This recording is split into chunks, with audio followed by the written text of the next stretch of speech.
कि उचाड़ा प्रगति पर चले, उसी प्रकार हरियाणा के साथ उचाड़ा की प्रगति को साथ के साथ ले जाने का हम काम करें। मुझे खुशी है जो लोग 40 साल से यहां राजनीति कर रहे हैं, उनके मन में 26 साल के इस युवा का खौफ देखो। क्या कहने लगे? छोड़ के भागेगा, छोड़ के भागेगा। मैं छोड़ के भागा? मैं तो वैसे ही मजबूत खड़ा हूं जैसा 14 में चुनाव लड़ने आया था जब खड़ा था। मगर भाई उनको पूछने का काम करो, तुम छोड़ना कब बंद करोगे? जैसे पक्षी फल देखता है, एक डाल से दूसरी डाल चोंच मारता है, एक डाल से दूसरी डाल जो चोंच मारता है, वैसे कुछ इस हल्के के नेता है जो कभी कांग्रेस आई, कभी कांग्रेस, कभी बीजेपी, और अब किसका चुनाव चिन्ह है? जिन लोगों ने 10 साल कांग्रेस को गाली दी, आज उसका चुनाव चिन्ह लेके आपके बीच में लड़ रहे हैं। बुजुर्गों, युवा साथियों, मैं तो आज भी वैसे ही मजबूत इस प्रदेश की इस हल्के की सेवा में समर्पित हूं और आगे भी इसी प्रकार से समर्पित रहूंगा। दिन रात एक कर चाहे मुझे यहां विकास उत्थान के लिए भी मैं मंडी आया, कहते हैं 27 से जीरी की खरीद शुरू होगी। नहीं, अनाज मंडी में एक दाना जीरी का नहीं था। ये हालत होगी किसान की। चीखा जाके आया, मंडियां खाली पड़ी थी। मैंने पूछा जीरी क्यों नहीं आई? कहते सेलर वालों ने मना कर दी। तुम्हारे 4 साल के राज में किसी सेलर वाले की हिम्मत थी जीरी लेने से मना कर दे? साथियों, पेमेंट 2 दिन में खाते में पहुंचाई, ये व्यवस्था बनाने का काम किया। और मैं आपको एक चीज उदाहरण के तौर पे बोलूंगा, चाहे वो कांग्रेस हो, चाहे वो बीजेपी हो, उन सब का उद्देश्य एक ही है, क्षेत्रीय दल को खत्म कर दो। इतिहास उठा लो, सर छोटू राम जी के समय में उनने अंग्रेजी हुकूमत के साथ अपना साथ दिया। नतीजा क्या आया? भाखड़ा नंगल डैम बना और उस भाखड़ा नंगल डैम का पानी आज अपने कितने एरिया को विकसित कर रहा है। साथियों, चौधरी देवीलाल जी ने 1972 के बाद कभी कांग्रेस की ओर देखने का काम नहीं किया, हमेशा लड़ाई लड़ी। और जब जब वो सरकार में आए, उनकी सोच थी मेरे बुजुर्गों का सम्मान हो, माताओं का सम्मान हो, वृद्धावस्था पेंशन, विधवा पेंशन लागू करें, गरीब आदमी को काम के बदले अनाज मिले, जच्चा बच्चा योजना बढ़े, हरियाणा प्रदेश विकसित हो। साथियों, मेरे को एक चीज तो बताओ, मैं गांव में गया हूं, बहुत से लोगों से मिला हूं, एक दुष्प्रचार है, मेरा नहीं दुष्यंत कितना बड़ा गुनहगार है। मेरा गुना तो बता दो। अगर मैं 4.5 साल सरकार में रहा तो किसान फसल बेच के आता था, 2 दिन में खाते में पैसे आते थे, नहीं आते थे? मैं सरकार में रहा, चाहे हमारी अधमरी सी थी, मैं और अमरजीत और मम्मी बच गए, 7 भाज गए, उसके बावजूद भी 1000 रुपया बुढ़ापा पेंशन में वृद्धि कराई नहीं कराई? महिलाओं को 50% पंचायतों में जो वादा था, वो वादा पूरा कराया नहीं कराया? महिलाओं को 33% डिपो में हिस्सेदारी दिलाई नहीं दिलाई? ये ऊपर बीसी समाज के नीचे कई साथी मैं जानता हूं, नाई हो, तेली हो, कुम्हार हो, सुनार हो, पंचायतों में हिस्सेदारी नहीं थी। क्या इनकी 8% हिस्सेदारी सुनिश्चित करी नहीं करी? बुजुर्गों, युवा साथियों, 75% कानून लाया, 29,000 किलोमीटर सड़कें बनवाई, हिसार में अंतरराष्ट्रीय लेवल का एयरपोर्ट बनाया, अपने खरखोदा में मारुति की फैक्ट्री आई, दुनिया की सबसे बड़ी। अगर राज्य में हिस्सेदारी नहीं होती तो क्या उचाड़ा हल्के में 1200 करोड़ रुपए के विकास कार्य होते? क्या 32 गांव को भाखड़ा का पानी मिलने के लिए 150 करोड़ रुपए की परियोजना लागू होती? क्या हमारे रजवाए है, माइनर है, डिस्ट्रीब्यूटरी है, इनके लिए 200 करोड़ रुपए रिमॉडलिंग का कभी आता? क्या उचाड़ा के अंदर सप्पा खेड़ी में 25 एकड़ जमीन में फायर ट्रेनिंग इंस्टीट्यूट का, कॉलेज का सपना कभी सजोया जाता? साथियों, मेरी गलती एक थी कि जो वादे आपको करे थे उसको पूरा करने के लक्ष्य के साथ हम सरकार में थे। वो तो मुझे एहसास पहले दिन था कि अगर सरकार में आएंगे तो काम होंगे, मगर एक दुष्प्रचार ऐसा भारी हो गया, और दुष्प्रचार भी ऐसा कि पता नहीं किसान आंदोलन में दुष्यंत इस्तीफा दे देता तो मुख्यमंत्री बन जाता। है प्रचार नहीं है? मेरे को एक चीज बताओ, मुख्यमंत्री को एक विधान से बना जाता है? एक विधानसभा जीते मुख्यमंत्री बन सकते तो सारा देश ही नहीं बन जाता। आज ताकत विधायकों की चाहिए।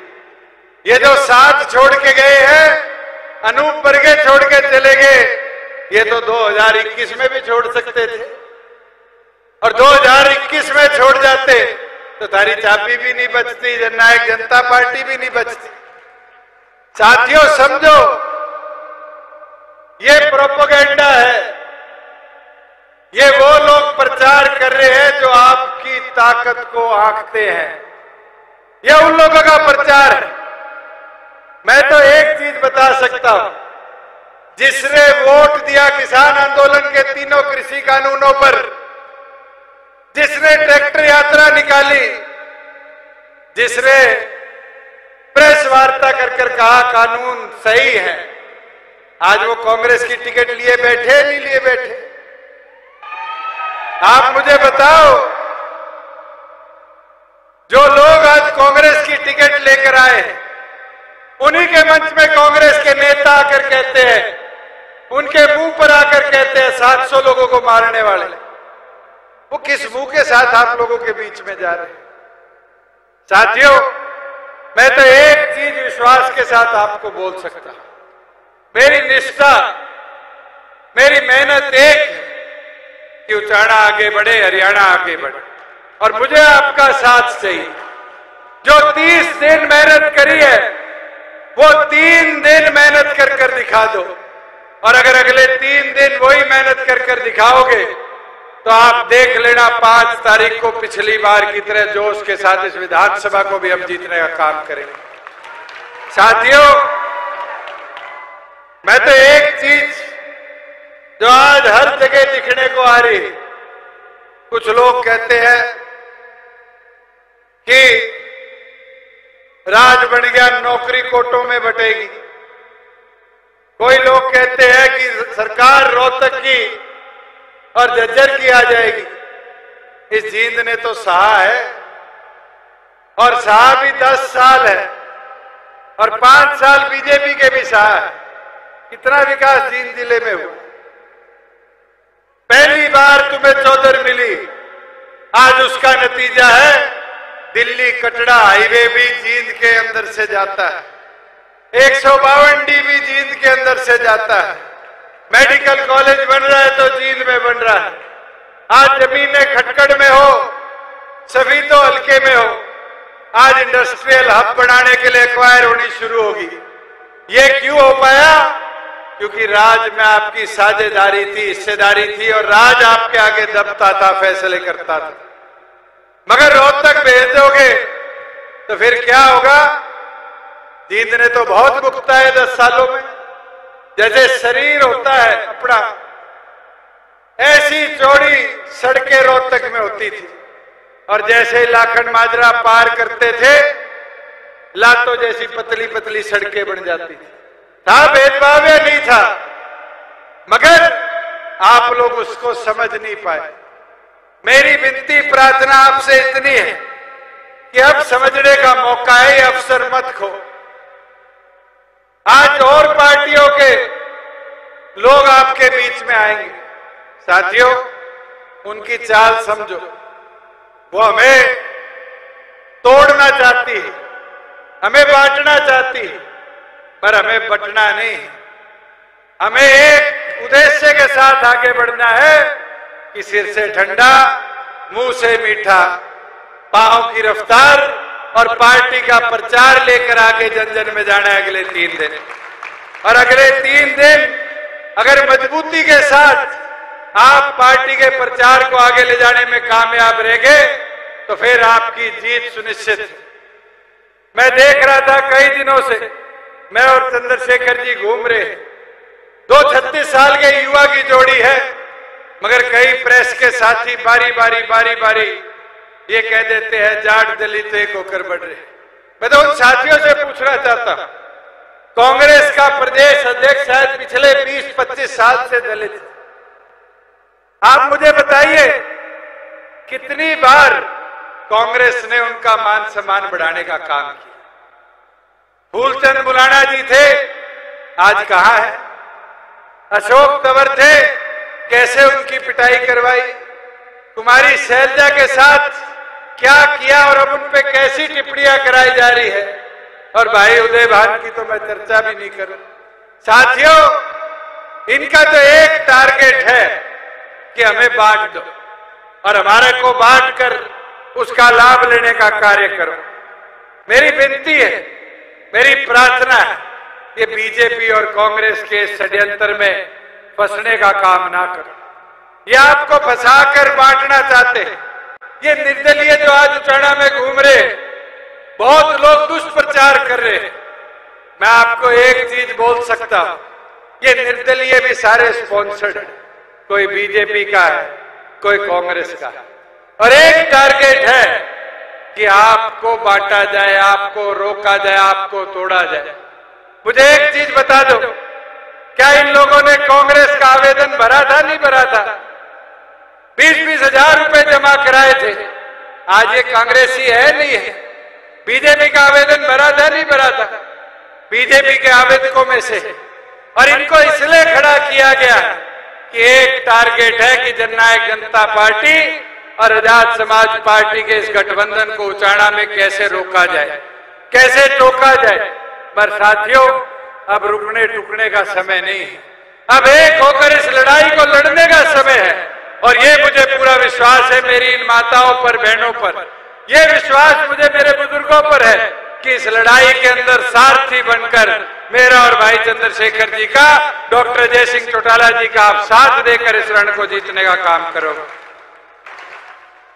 साथियों, मैं एक चीज उचाना के लिए बोलना चाहूंगा। उचाना की आपकी ये सीट बड़ी महत्वपूर्ण। अगर कोई बीजेपी या निर्दलीय का जीतेगा, ज्यादा से ज्यादा विधायक बनेगा। कांग्रेस वाला जीत गया, उसकी सूद तो आती नहीं, ज्यादा से ज्यादा अड़कर मंत्री बना दोगे। मगर प्रदेश की ताकत अगर उचाना में लानी है तो किसको जिताना है?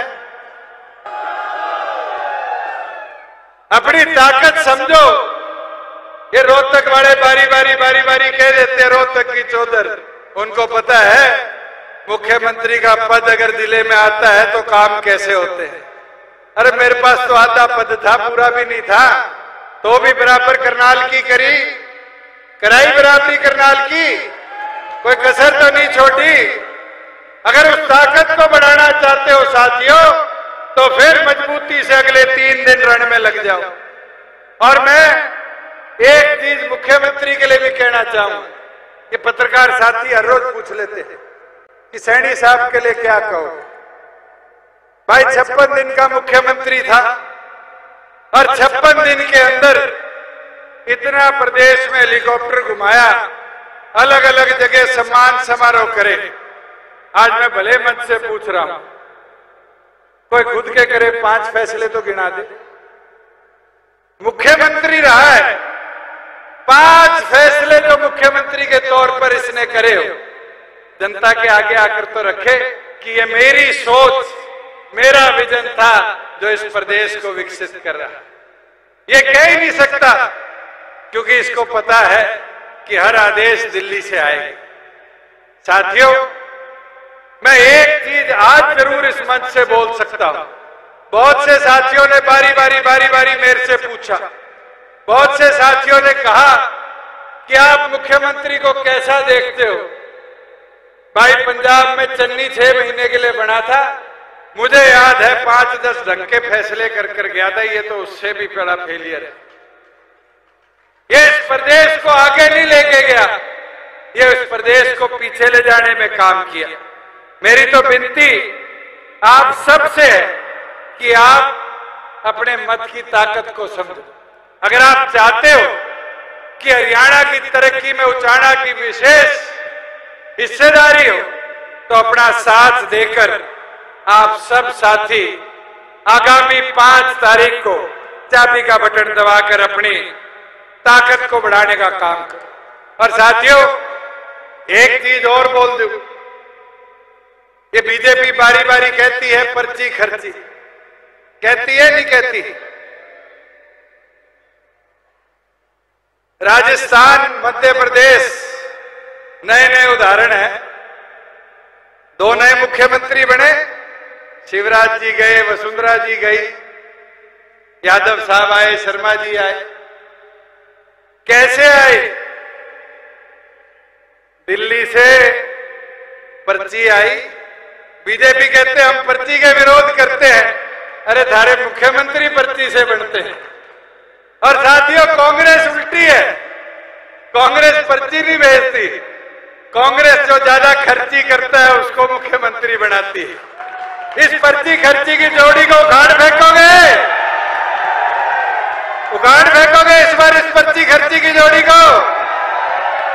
मैं तो साथियों एक चीज आपको जरूर बोल सकता हूं कि हमने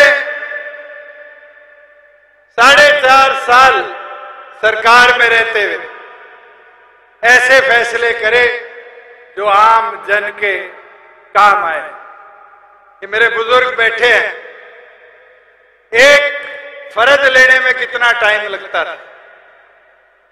एक फर्ज लेने में पटवारी जी कितने चक्कर कटवाते थे, हफ्ता, 10 दिन, 15 दिन, कोई ड्यूटी आ गई, कोई छुट्टी पे चला गया।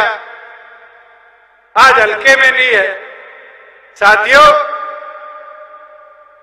आज उस फर्ज के दर्द को मिटाया किसी ने, तो डॉक्टर अजय सिंह चौटाला जी के आदेश में आपकी पार्टी ने उठाया। आज 2 मिनट में फर्ज मिलती है, किसी सीएचसी सेंटर में जाकर चले जाओ। और सीएचसी सेंटर ही नहीं, आप चले जाओ किसी भी दफ्तर के अंदर मिलने वाले फॉर्मों को बंद कराने का काम किया तो आपकी पार्टी के बदौलत हुआ। आज पीला राशन कार्ड गांव में बनता है, ड्राइविंग लाइसेंस गांव में बनता है। आज के दिन जाति प्रमाण पत्र, आर्थिक प्रमाण पत्र गांव में बनता है।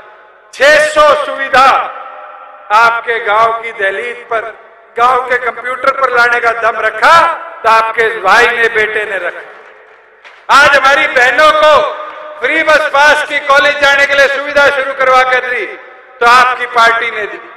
आज के दिन हमारे एग्जामिनेशन सेंटर, जो बच्चे पेपर देने जाया करते थे 300-300 किलोमीटर दूर, अगर उस एग्जामिनेशन सेंटर को आपके पड़ोस में लाकर 50 किलोमीटर के दायरे में दिया तो आपकी पार्टी ने दिया। और मैं आपको यह विश्वास जरूर दिला सकता हूं, पार्टी का घोषणा पत्र आ चुका, हमने वादे करे, हमारी ये बहनें बैठी है इनके लिए।